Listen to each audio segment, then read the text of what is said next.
皆さんこんにちは、チャオ旅です。今回の動画はオーストラリアケアンズ4泊6日の旅4日目。前回の動画ではケアンズに到着してからの街の散策やグレートバリアリーフを満喫した1日目から3日目の様子をお届けしました。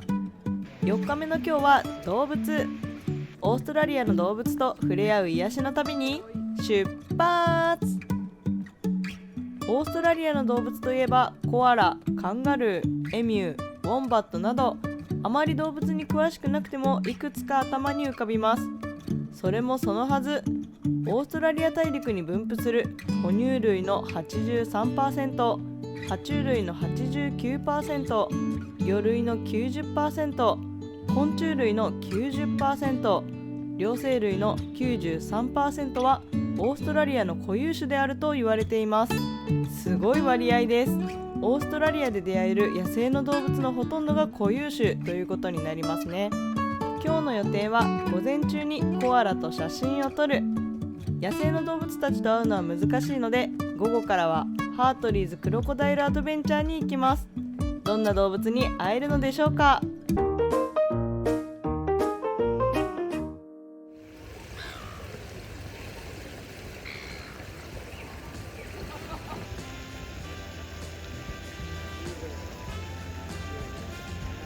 まず動物の前に朝食。ホテルにも朝食ビュッフェはありますが、ケアンズに来たらやっぱりカフェ。ケアンズでの一日はカフェに行かないと始まりません。ケアンズに到着してからすぐに行ったカフェとは違うもう一軒気になっていたカフェ、チェジェストカフェ。レンガ造りの建物がおしゃれでテラス席もあります。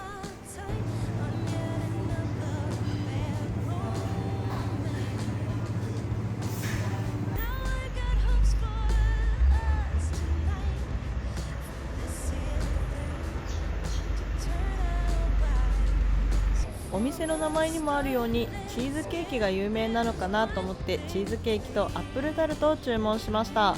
パンケーキも有名らしいです。アップルタルトはナオが食べてたんですけど、めっちゃ美味しいって言ってました。チーズケーキはニューヨークチーズケーキ。レモンが強くなくて味もケーキの硬さもクッキー生地も全て好みすぎました。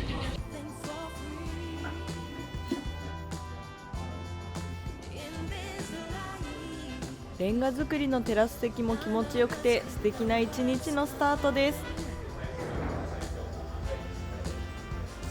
カフェからも近いラスティーズマーケット。金土日曜日の週末だけオープンする市場。新鮮な野菜や果物が販売されてて、日本に持って帰るのは難しいけどフルーツは現地で食べたりできるのでホテルで食べるのもいいですね。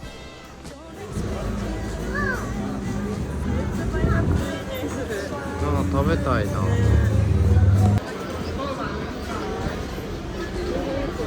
これライチじゃない？違う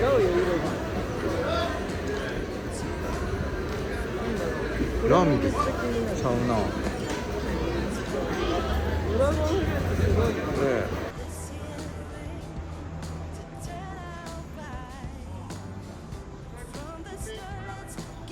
それではここから動物に癒される一日がスタート。まずはケアンズ中心部で唯一コアラと触れ合える施設、ケアンズコアラ&クリーチャーズ。以前はケアンズワイルドライフドームでコアラを抱っこできましたが、今は閉鎖してこの施設で体験できるようになっています。国内でコアラが抱っこできるのはクイーンズランド州を含めた3つの州のみ。1匹のコアラが抱っこされる時間は1日30分までと決まっており、コアラに負担がかからないように考慮されています。調べによると施設によってコアラの抱っこの仕方が違うらしいです。2つパターンがあって、乗っける式と抱きしめる式。これは選べるわけではなくて施設によって決まっているので、絶対こっちがいいというのがあるならあらかじめ調べてその施設に行くしかありません。ちなみにこちらの施設では乗せる式です。枠に限りがあるので予約してきました。8割ぐらいが日本人観光客です。撮影し終わりました。台紙とデータでもらえます。いい思い出になりました。ホテルでお昼ご飯を食べ、午後からはハートリーズクロコダイルアドベンチャーへ。こちらの動物園はケアンズ市街地から北へおよそ40キロの地点に位置し、個人で行くにはレンタカーかウーバーなどのタクシーでしか行くことができません。そのため今回はホテルまでの送迎付きのツアーを予約しました。コアラ、コアニとの撮影、クロコダイルクルーズ、カンガルーとの触れ合いなど盛りだくさんの半日ツアー。はい、これね、カンガルー看板ですね。ネクスト2キロ。日本人の動物博士2名が案内してくれて、とにかく気さくでケアンズのいろんなことを教えてくださいました。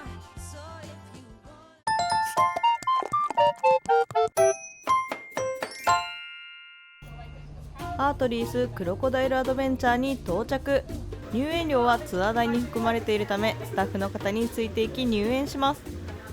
園内には5つのエリアがあり、パークの目玉クロコダイルの生態を観察できるボートクルーズがあるハートリースラグーン、クロコダイルのより詳しい生態を知ることができ、見学ツアーもあるクロコダイルファーム。和名ではヒクイドリと言われるカソワリやオーストラリアの鳥が見れるカソワリウォーク、カンガルー、エミューなどオーストラリアを代表する人気の動物たちを見れるゴンドワナゲートウェイエボリューショナリーウォーク。多くのアクティビティが行われ、ワニ、ヘビ、カメなどの爬虫類がいるワイルドライフディスカバリーウォーク。ツアーの半分は自由散策なので3つのエリアを効率よく回ります。撮影時間まで自由散策。入園してすぐにコアラがいました。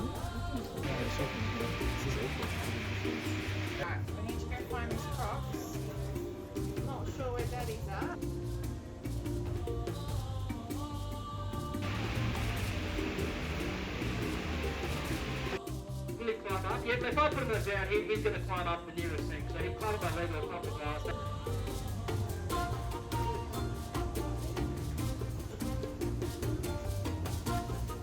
コアラ、コアニの撮影時間まであまり時間はないので、動物が少ないカソワリウォークを攻めます。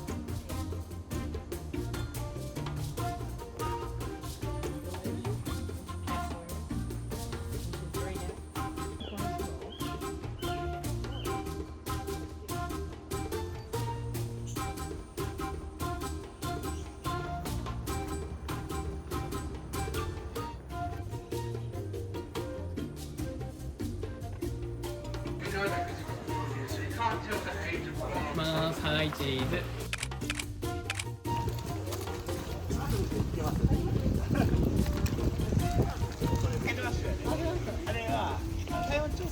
かわいい。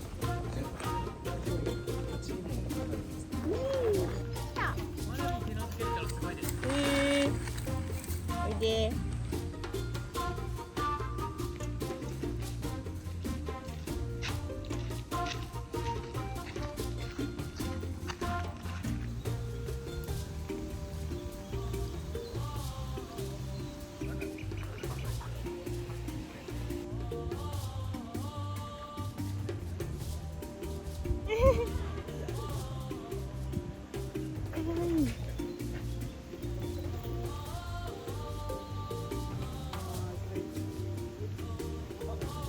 最後のアクティビティはハートリースラグーンのボートクルーズ。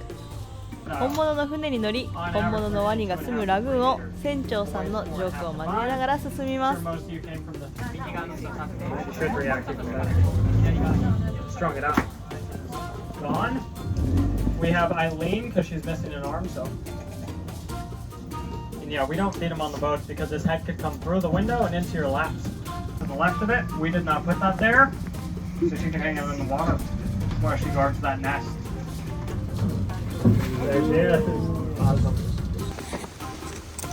どっちかな？左。左。次は茶色いエリアに行くので、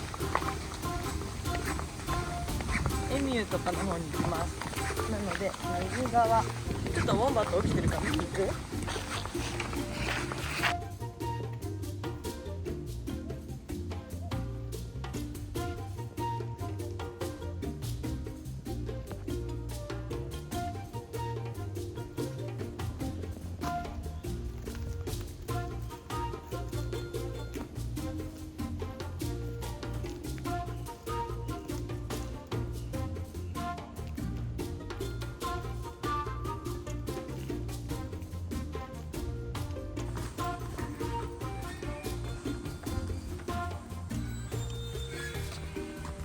やばいのおる。ムキムキのカンガルー。でかっ。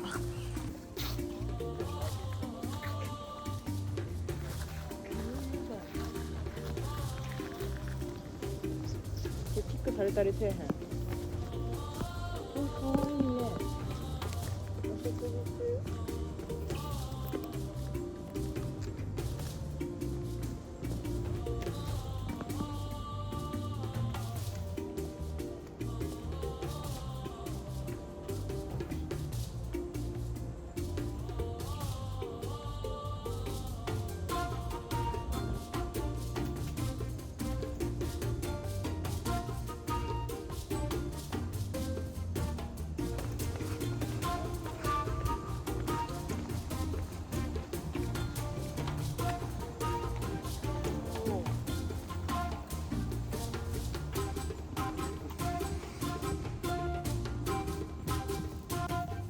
エミューはあれらしいよ。前にしか進めんらしいよ。いい性格や。だからなんかオーストラリアの特徴っていうかさ、カンガルーとエミューは前にしか進まれへん、後戻りはしないよみたいなこうん。となんやろ。知らんけど。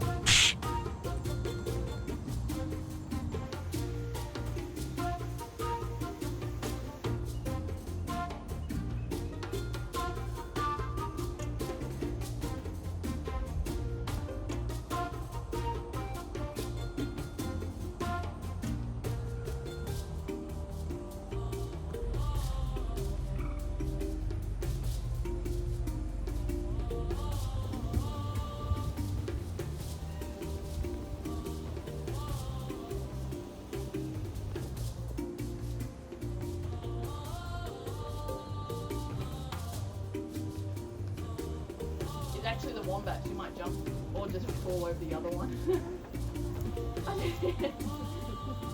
Your closest relative from the koala is the wombat. They first あ share っという間 a の carpet 滞在 place 時 in 間 their bum. 午後からのツアーでは夕方になるにつれ夜行性の動物たちが活動し始めるので結構起きている動物たちを見れました。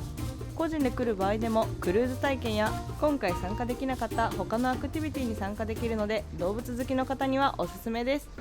帰りは駅前で降ろしてもらい、この日の夕食は円安の強い味方ケアンズ駅前にある10ドルステーキ、グランドホテルにあるクロックバーというお店。ワニが出てきてちょっとややこしいけど美味しいお肉が食べれます。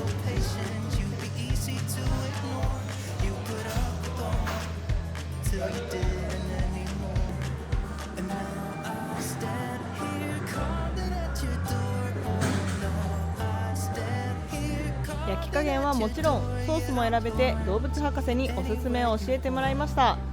焼き加減はレア、ソースは数種類あるうちのマッシュルームソースにしました。ソースはマッシュルームソースしか勝たんらしい。初めてなのでおすすめで食べたら本当に美味しくて10ドルでいいのって感じです。マジで美味しすぎて次回の動画を見てもらえばわかるように次の日も行ってます。なんなら到着した日から来てずっとこれでもよかったくらい。ぜひケアンズに来たら10ドルステーキ食べてください。ケアンズ4泊6日の旅4日目が終了。明日はいよいよ一番楽しみにしていたキュランダ高原列車に乗車します。また次回の動画もお楽しみに。最後までご視聴いただきありがとうございました。